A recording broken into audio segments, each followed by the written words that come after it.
Auspician esta transmisión Lumen Veritatis y Guiding Light Academy. En pleno corazón de Toronto, una nueva opción en educación católica privada de kindergarten a grado 8. Las inscripciones ya están abiertas. Visite lumenveritatis.ca o llámenos al 905-813-9215.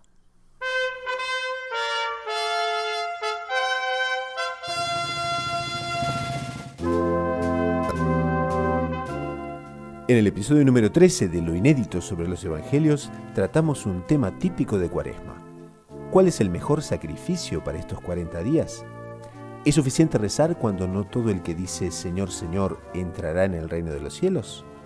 En la sección Preguntas y Respuestas, la Santísima Virgen, ¿sabía que sería madre del Mesías? ¿Y para qué necesitamos en tiempo de Cuaresma ayuno, oración y caridad? ¿Qué significa el número 40 en la Cuaresma? Hoy es jueves 16 de marzo del 2017 y este es el episodio número 13 de Lo Inédito sobre los Evangelios.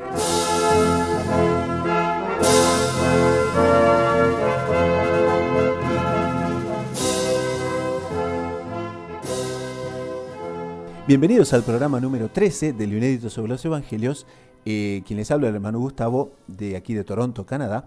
Y hoy estamos en un panel muy interesante, porque desde Lima, Perú, por la primera vez, se nos une al programa el padre José Alfredo Jordán Vargas, de los Heraldos del Evangelio. Salve María, padre Alfredo. Salve María, hermano Gustavo, y también salve María a todos los que nos escuchan en el mundo entero.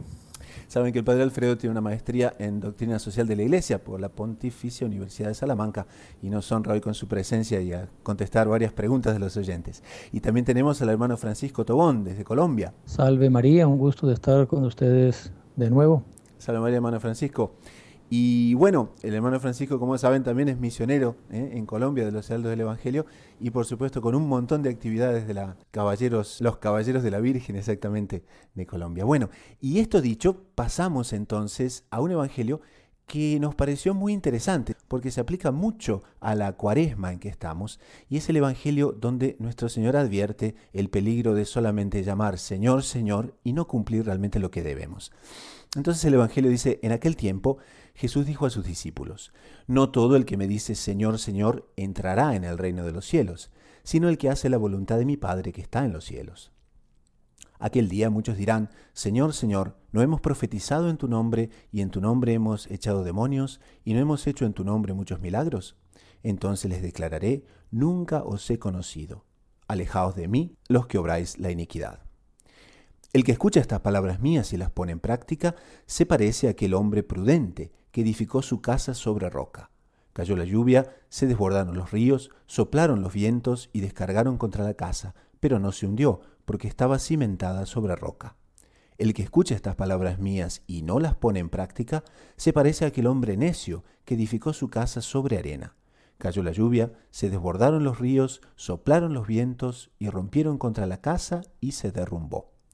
Y su ruina fue grande. Entonces, en este periodo de Cuaresma realmente, que tanto nos invita a la práctica de la mortificación y también de la oración, ¿bastará decir Señor, Señor para salvarse? ¿Usted qué opina, padre Alfredo?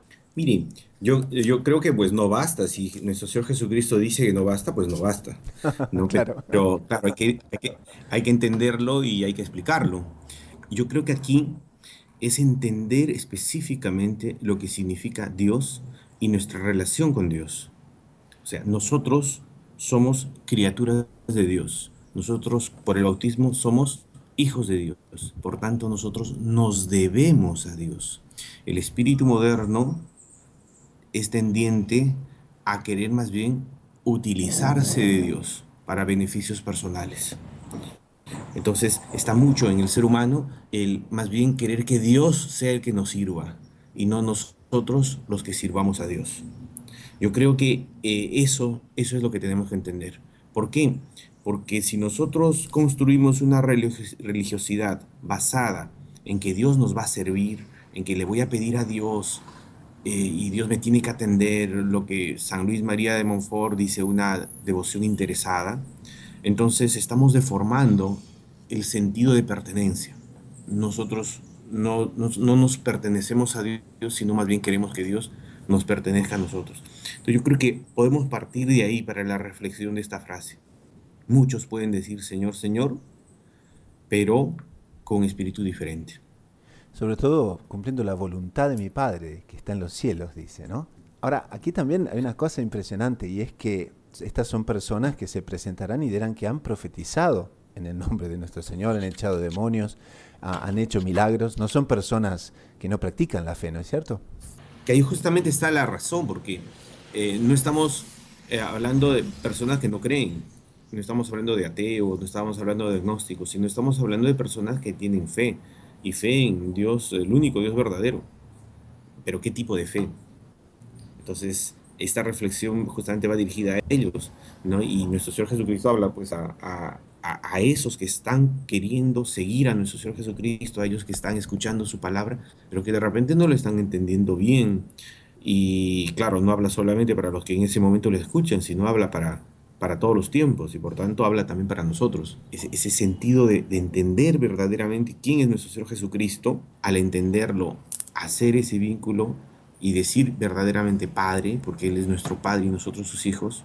Entonces ahí podemos decir verdaderamente Señor, Señor, y después decirnos hijos de Dios. Monseñor John Clay en el libro El Comentarios Inéditos al Evangelio hace una explicación muy interesante, porque evidentemente cuando nuestro Señor dice que no solo por decir Señor, Señor se entra en el reino de los cielos, sino haciendo su voluntad, evidentemente se refiere a que no basta hablar muy bonito, conocer la doctrina, conocer el catecismo y hacer oraciones muy bellas, sino que las obras deben ser coherentes con lo que uno dice, que justamente fue lo que él sistemáticamente denunció por parte de los fariseos. En otro evangelio le dice a los apóstoles, hagan lo que ellos dicen, pero no hagan lo que ellos hacen, porque ellos no hacen lo que dicen, o sea, no hay coherencia entre lo que hablan y la vida que ellos llevan, y Dios va a juzgar por las obras. Pero aquí nuestro Señor después va mucho más al fondo, dice algo mucho más impresionante, porque también va a decir en las siguientes frases, versículos, va a decir que tampoco las obras bastan, o sea, las obras, las palabras sin obras no valen nada. O sea, decir Señor, eso no basta. Hay que actuar de acuerdo a las palabras que se profesan. Pero también no basta con actuar, porque nuestro Señor va a decir, que es lo que el hermano Gustavo ahora estaba recalcando, que muchos van a decirme, Señor, Señor, hemos profetizado en tu nombre, hemos echado demonios, hemos hecho en tu nombre milagros. O sea, son obras están hablando serias. de obras, y de obras buenas, impresionantes, profecías, exorcismos, milagros. O sea, le han hecho bien a las personas. Es una obra de caridad espirituales maravillosas. Y nuestro Señor dice, les voy a decir, no los conozco, aléjense de mí, obráis la iniquidad. Entonces, ¿será que profetizar, echar demonios y hacer milagros es iniquidad? No. Entonces, lo que Monseñor ahí explica, que me parece que está el meollo del asunto, y es que la intención del corazón con que se hacen esas cosas es lo que Dios juzga. Como dice, creo que es uno de los proverbios, que Dios escruta hasta los riñones, una forma de expresar que Dios ve hasta el fondo del alma, y lo que Dios juzga es el amor, que es el primer mandamiento, amar a Dios sobre todas las cosas. San Juan de la Cruz ya decía, seréis juzgados según el amor. Entonces, si esas buenas obras que se hacen están movidas por el amor a Dios y el amor al prójimo, el celo por la salvación de las almas, y con una completa pureza de intención, pureza de corazón, de solo glorificar a Dios, eso es lo que le da valor a las obras. Y ahí más adelante, Monseñor Juan va a citar que muchos perversos en la historia del Antiguo Testamento están citados, que profetizaron e hicieron milagros. Entonces Balaam, que era un profeta pagano, hizo profecías. Saúl hizo profecías. Caifás hizo profecías. El faraón hizo profecías. Nabucodonosor, o sea, Nabucodonosor tuvo unos sueños proféticos. O sea, que el hecho de hacer profecías, hacer milagros, y eso es muy interesante porque hoy en día hay ciertos, en fin, siempre lo ha habido, ciertas desviaciones que quieren cifrar la piedad y la perfección espiritual en esos fenómenos místicos sobrenaturales, que eso le puede comunicar hasta a un perverso, como acabamos de citar algunos y ahí se citan más. Los apóstoles, antes de ser santos, porque ellos se santificaron en Pentecostés, está narrado por el Evangelio que nuestro Señor los mandó a predicar, y ellos volvieron contentísimos a contarle que habían expulsado demonios y habían hecho milagros, y a veces milagros hasta mayores que los que había hecho nuestro Señor, y los apóstoles no eran santos. Ellos después, tanto eran santos que lo iban a abandonar en el huerto de los olivos, lo iban todos a traicionar, Pedro lo iba a negar. O sea, no eran santos y sin embargo hicieron milagros, curaron enfermos, exorcizaron. Entonces, no son esos hechos los que prueban la santidad de una persona, es la intención del corazón, es el amor de Dios con que se practican las obras. Me parece que mucho más, nuestro Señor es de una radicalidad impresionante, ¿no? Es la radicalidad. Y también como estamos en la Cuaresma, es una cosa también muy, muy importante que muchas personas preguntan. Bueno, en esta Cuaresma, no sé, muchas personas dejan de tomar café, otros dejan de comer chocolate, pero digamos, una guía así a los que nos escuchan. El edificar sobre la roca en Cuaresma, ¿en qué vendría a consistir? Mire, yo diría una cosa para enganchar con la reflexión que acaba de hacernos desde Colombia, hermano Tobón, es lo siguiente, la voluntad de Dios. Es una cosa que nosotros tenemos que saber porque a veces podemos hacer cosas buenas, pero según nuestro criterio, según nuestra ilusión, según proyectos personales. Entonces, se me ocurrió, no sé, me voy a hacer eso de la mortificación del café, del que no voy a tomar chocolate, que no sé qué, me voy a... Entonces, pero ¿cuál es la vocación, cuál es la voluntad que Dios tiene para ti? No, o sea, no es qué es lo que tú quieres hacer, no es el camino que tú quieres emprender para llegar a Dios, a tu santificación, sino cuál es el camino que Dios ha escogido para ti.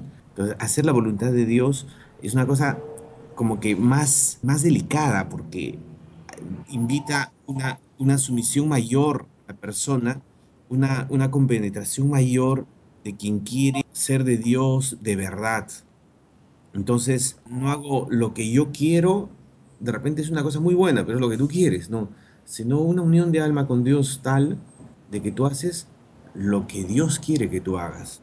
Y obviamente lo haces bien. Entonces, de repente, claro, uno dice, yo voy a dejar de tomar café en esta Cuaresma. Sí, pero de repente lo que Dios quiere es que dejes de usar mucho internet, que, ¿no? A veces el ayuno de los vicios, sean vicios electrónicos, a veces otro tipo de vicios, es mucho más edificante y produce tiene un efecto espiritual mucho mayor que lo que uno mismo se le sugiere en la Cuaresma. Eso es enteramente así, padre, y uno lo puede corroborar que la iglesia manda, son mandamientos de la iglesia, el guardar el ayuno y la abstinencia, los días que la iglesia manda, que es ahora en la Cuaresma, Viernes Santo, miércoles de ceniza, que son unas penitencias ínfimas, o sea, 2 de esos días, 2 de las comidas del día, la mitad. Y lo otro es abstenerse de comer carne, los viernes de Cuaresma, el miércoles de ceniza y Viernes Santo, o sea, yo puedo dejar de comer carne, me puedo comer una langosta, no hay ningún problema. O sea, eso es una penitencia mínima, ínfima, que Dios, como usted dice, Padre, a través de su iglesia lo manda. Pero es tan difícil obedecer y hacer la voluntad de otro que le manda, en este caso Dios a través de su iglesia, que hoy en día la gente no lo hace, es tan fácil y no lo hace. Si hay que hacer una dieta para bajar de peso, hacen las penitencias más impresionantes. Pero se les pide que hagan ese esfuerzo mínimo como una ofrenda a Dios, como una manera de mortificar la carne, de entrenar la voluntad, en fin. Y las personas no son capaces de hacerlo, no lo hacen. Y otras cosas más difíciles que la moda, la presión social les exigen, lo hacen sin protestar, porque lo más difícil es obedecer. Eso es lo que más cuesta. Claro, exactamente. Entonces, ahí uno puede decir que está cumpliendo la voluntad de Dios o no le está cumpliendo. Y puede ser que dice Señor, Señor, puede ser que hace obras, puede ser, pero al final está haciendo su propia voluntad, no la voluntad de Dios, ¿no? Entonces, esa delicadeza de espíritu de quien tiene espíritu reflexivo y en ese espíritu realmente encuentra qué es lo que Dios quiere para uno, entonces ese es el que puede decir Señor, Señor, y yo entraría en el reino de los cielos. Bueno, y ya para concluir esta parte del programa, podríamos concluir muy bien con las propias palabras que Monseñor John Clare escribe en lo inédito aquí sobre los evangelios, que dice: pidamos pues, al finalizar esta meditación, las gracias necesarias, y aquí entra la oración también, ¿no?, para que venzamos nuestra tendencia a recorrer con un amor tibio el camino de la perfección, a no llevar hasta las últimas consecuencias nuestra entrega a Cristo, para que al contrario imitemos a María Santísima, modelo de la ardiente caridad que en todo se comportó como perfecta esclava del Señor. Y entonces con este cierre de oro, por así decir, de nuestro primer segmento, pasamos a los avisos. En el próximo segmento del programa tenemos ni más ni menos que noticias de la Iglesia y del mundo de aquí a un minuto.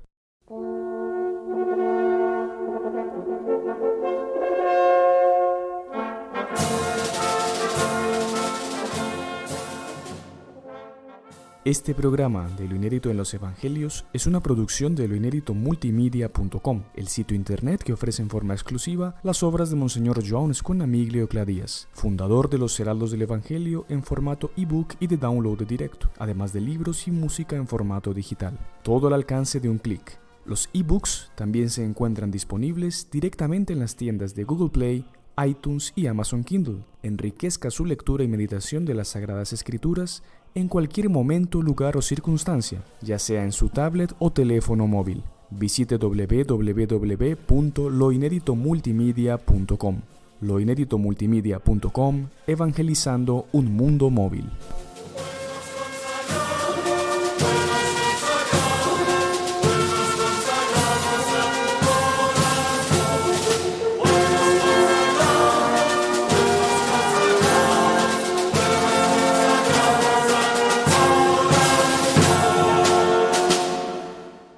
Entramos ahora en el segundo segmento del programa, que son las noticias de lo que aconteció en la iglesia y en el mundo en estos días.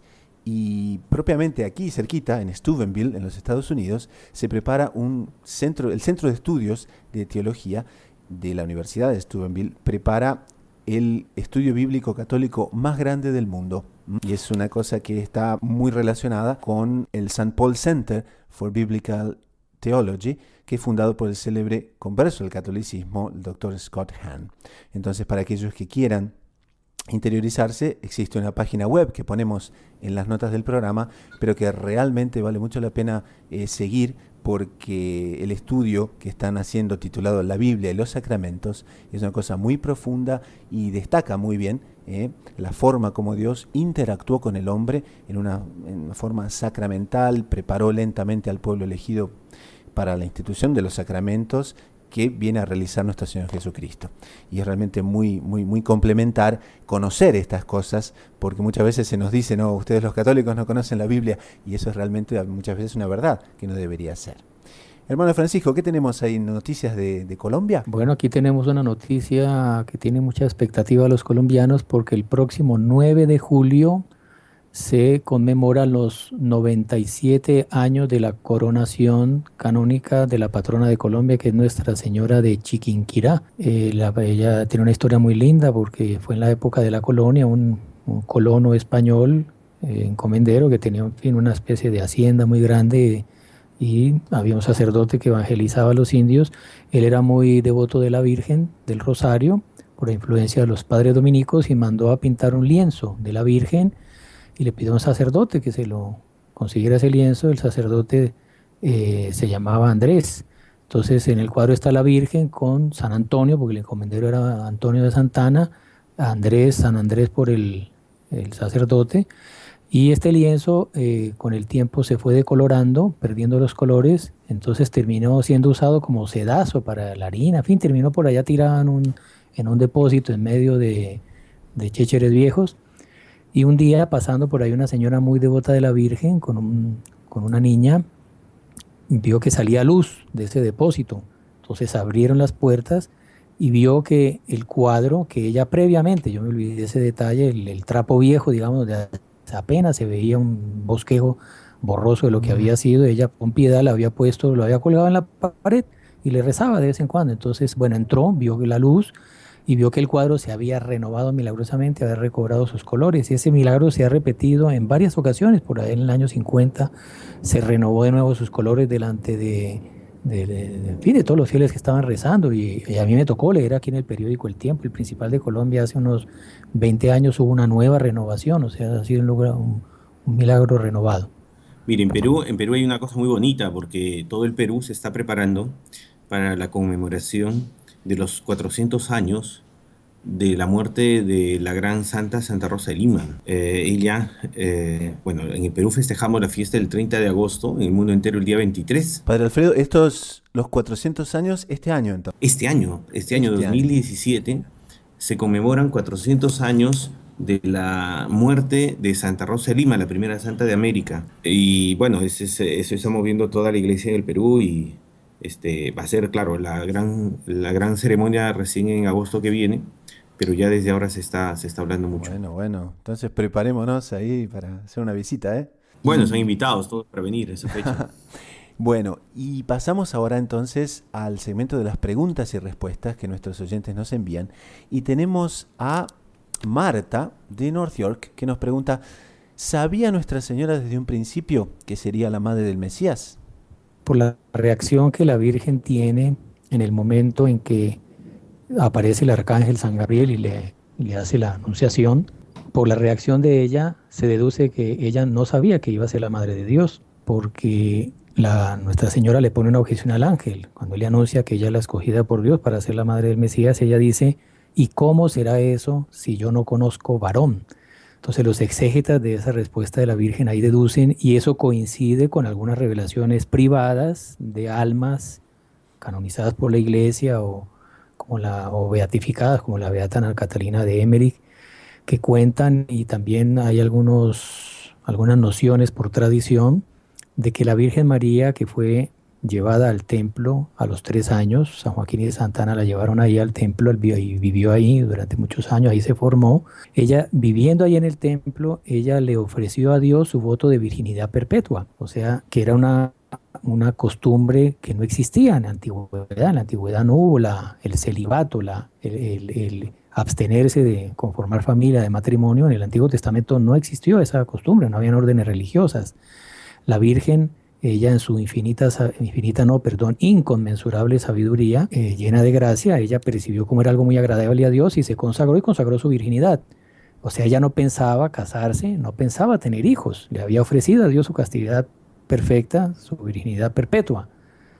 Y llega el ángel y le le dice: tú eres la escogida, vas a tener un hijo. Entonces por eso ella responde: ¿y cómo será eso si yo no conozco varón? Pero la cosa se complica más todavía, porque resulta que la Virgen ya se había casado con San José, pero según las costumbres judías, los esposos se casaban, pero no iban a vivir juntos inmediatamente. Ellos pasaban un año viviendo cada uno en su casa, y un año después había una nueva ceremonia en la cual el padre de la esposa, ya no novia sino esposa, la llevaba a la casa del esposo, donde ya ella comenzaban a llevar vida matrimonial. Entonces fue en el ínterin, en ese lapso entre el matrimonio y el ir a vivir juntos, que el ángel se apareció. O sea que ella estaba casada con San José. Entonces, ¿por qué dice que no conozco varón? De ahí los exégetas deducen que San José también había hecho ese voto de virginidad, y los dos se casaron porque los matrimonios eran organizados. En este caso, los padres de la Virgen ya habían muerto, fueron organizados por los sacerdotes del templo, que eran los tutores de ella. Los matrimonios los organizaban las familias, no eran las propias personas, ya cuadraban los matrimonios.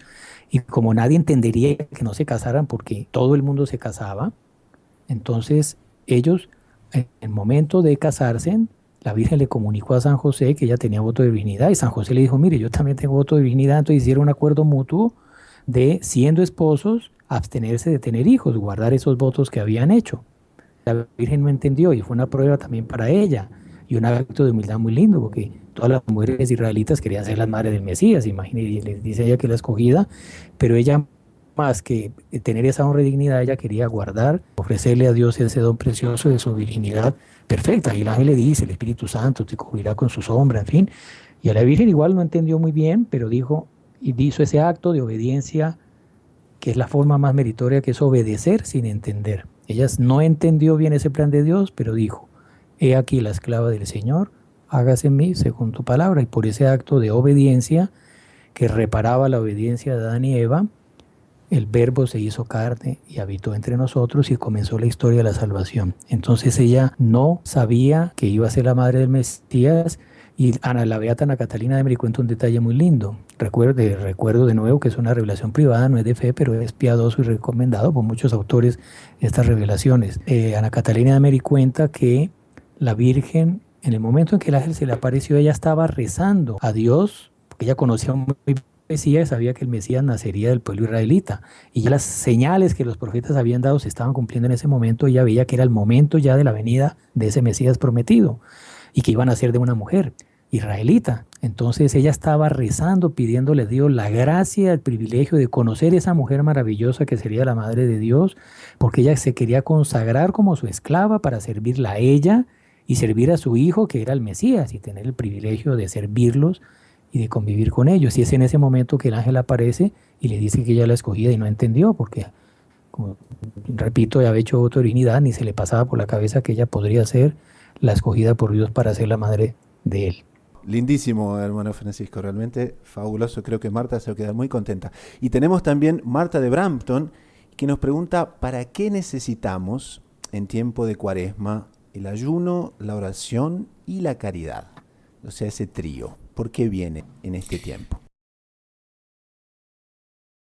Bueno, una pregunta me parece muy bonita, que nos invita a reflexionar sobre la semejanza, mejor dicho, la imitación que tenemos que tener hacia Dios. ¿Por qué Cuaresma? Son esos 40 días que nuestro Jesucristo estuvo en el desierto, como también fueron aquellos 40 años que el pueblo escogido caminó durante el desierto para llegar a la tierra prometida. Entonces el ejercicio de los 40 días de la Cuaresma nos invita a asemejarnos a nuestro Señor Jesucristo en lo que Él pasó. Y acuérdense ustedes de las tentaciones que nuestro Jesucristo sufrió, que Él quiso sufrir ahí en el desierto, ¿no? El propio demonio lo tentó y justamente lo tentó en eso, en la caridad, el amor a Dios, en la oración y también en la mortificación. San Ignacio de Loyola nos habla de una cosa que se llaman los ejercicios espirituales, y la palabra ejercicios espirituales es muy interesante porque el alma tiene que ser ejercitada igual que el cuerpo. Entonces, así como a una persona no le podemos decir que va a ser un atleta profesional y que en 5 días o en 5 meses logre una medalla mundial, sino que tiene que ser el esfuerzo de mucho tiempo y de mucha disciplina, así también el alma tiene que ser ejercitada. Y los ejercicios de piedad para el alma y esas mortificaciones que muchas veces están relacionadas con el cuerpo y con el espíritu, entonces el ayuno, la mortificación del cuerpo, la oración, la mortificación en el alma y la caridad, ¿no? Ese vínculo con Dios, entonces hace de que nosotros ejercitemos nuestra alma y estemos predispuestos a la práctica de la virtud. La Cuaresma es un momento de oración y de reflexión que tiene que servir para ejercitar el espíritu, para estar predispuestos a la práctica de la virtud, ¿no? Que en este caso se simboliza con la Pascua del Señor, o sea, la Pascua, que es la resurrección de Señor Jesucristo, pero que en nosotros es el recibir a Dios nuestro Señor en su plenitud. Lindísimo. Don Gustavo, también me parece que interesante comentar que en la Biblia en más de 100 ocasiones se cita el número 40, o sea, uno ve que tiene un simbolismo especial. El diluvio duró 40 días, Isaac tenía 40 años cuando se casó con Rebeca, Moisés estuvo con el pueblo israelita 40 años vagando por el desierto antes de entrar a la tierra prometida, Moisés estuvo 40 días orando en el monte Sinaí, San Esteban cuando hace un discurso antes de morir, él habla como Moisés estuvo 40 años en Egipto, 40 como pastor en Madián y después 40 en la travesía por el desierto. O sea, y hay una cantidad más de alusiones al número 40. Goliat desafió a los israelitas antes de ser enfrentado por David durante 40 días. David reinó 40 años. Jonás anunció que Nínive sería destruida en 40 días. Entonces uno ve que algún simbolismo tiene. Nuestro Señor Jesucristo fue presentado en el templo 40 días después de su nacimiento. Entonces uno ve que todo eso tiene un simbolismo especial. Bueno, y con eso pasamos a la sugerencia de la semana, que sería un website, un libro, un podcast de doctrina católica, algo que nos haya gustado para el bien espiritual de las personas y que podemos recomendarles. Padre Alfredo, ¿qué nos recomienda esta semana? Bueno, yo creo que es una recomendación básica y elemental para todos los que seguimos la formación de Monseñor Juan Clá, es justamente el libro de lo inédito de los evangelios. En estos libros uno encuentra mucha sabiduría. A mí me ha tocado conversar con muchos obispos que me han expresado eso, de que ellos preparan sus homilías basándose en las reflexiones de Monseñor Juan Cla sobre lo inédito sobre los evangelios. Entonces, muchos de ustedes ciertamente ya lo tendrán, pero para quien no lo tiene, yo creo que es una muy buena ocasión, ¿no? para tenerlos y leerlos, meditarlos y después hacerlos vida. Pero muy bien. Hermano Francisco, ¿algo para sugerirnos? Bueno, sí, ahí les estoy dando un link para una sección de la página del Vaticano donde se puede visitar virtualmente varias basílicas de Roma. Entonces les estoy mandando el enlace, el link de la Basílica de San Pedro, pero bueno, ahí pueden buscar otras e incluso ahí también pueden ver varias catedrales, iglesias célebres de Europa, entonces podemos hacer una peregrinación espiritual por estos lugares tan hermosos y tan bendecidos. Entonces ya nomás lo agregamos en las notas del programa, de tal manera que los oyentes pueden entrar en la página y directamente clicar en el enlace y ahí encuentran. Bueno, y de mi parte me gustaría recomendarles un site que se llama mexicoeucarístico.com, y lo interesante, lo inédito de esto es que el año pasado ocurrió el segundo Congreso Eucarístico Arquidiocesano, y aquí en este site han colocado todas las reflexiones recopiladas y al alcance de cualquier persona que desee oírlas. Por tanto, es una cosa muy interesante desde el punto de vista de la devoción eucarística, de escuchar estas conferencias que realmente nos van a llenar seguro de muchas reflexiones profundas, y también nos van a hacer crecer en el amor a la Eucaristía. Y con esto llegamos al final del programa número 13. Les agradecemos muchísimo, Padre Alfredo. Esperamos que no sea la última vez que nos visita desde Lima, Perú. Yo agradezco la invitación y bueno, mando un saludo y una bendición a todos los que nos escuchan a través de este programa. Y yo con mucho gusto, cuando me inviten, yo aquí estoy. Bueno, entonces ya está invitado, ya precisa simplemente anotar en la agenda para el próximo programa. Hermano Francisco, muchísimas gracias también. No, ha sido un gusto estar de nuevo con ustedes. Bueno, y entonces damos un gran salve María a nuestra audiencia. Salve María. Salve María, salve María. Bendiciones a todos. Antes de cerrar el programa número 13 de lo inédito sobre los evangelios, les contamos que para suscribirse gratuitamente al programa deben visitar loinéditomultimedia.com, seleccionar podcast en el menú principal y elegir cualquiera de las opciones tanto para iPhone como para Android. Les comentamos además que en el mismo site loinéditomultimedia.com pueden suscribirse gratuitamente al Evangelio Diario y recibirán el Evangelio todos los días en forma de audio directamente a su celular. No dejen de visitarnos. Por ahora, en nombre del equipo de producción y de quien les habla, el hermano Gustavo Kral de los Heraldos del Evangelio, un caluroso y cordial Salve María.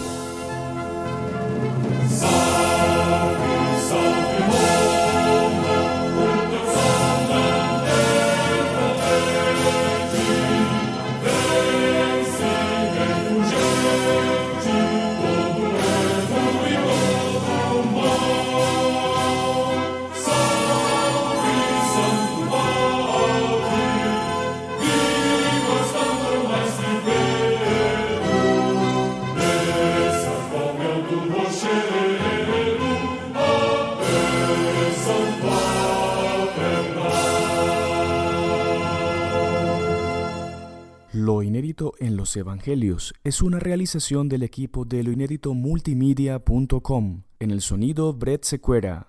En los posts diarios, Claudia Marroquín y Fabio Rocha.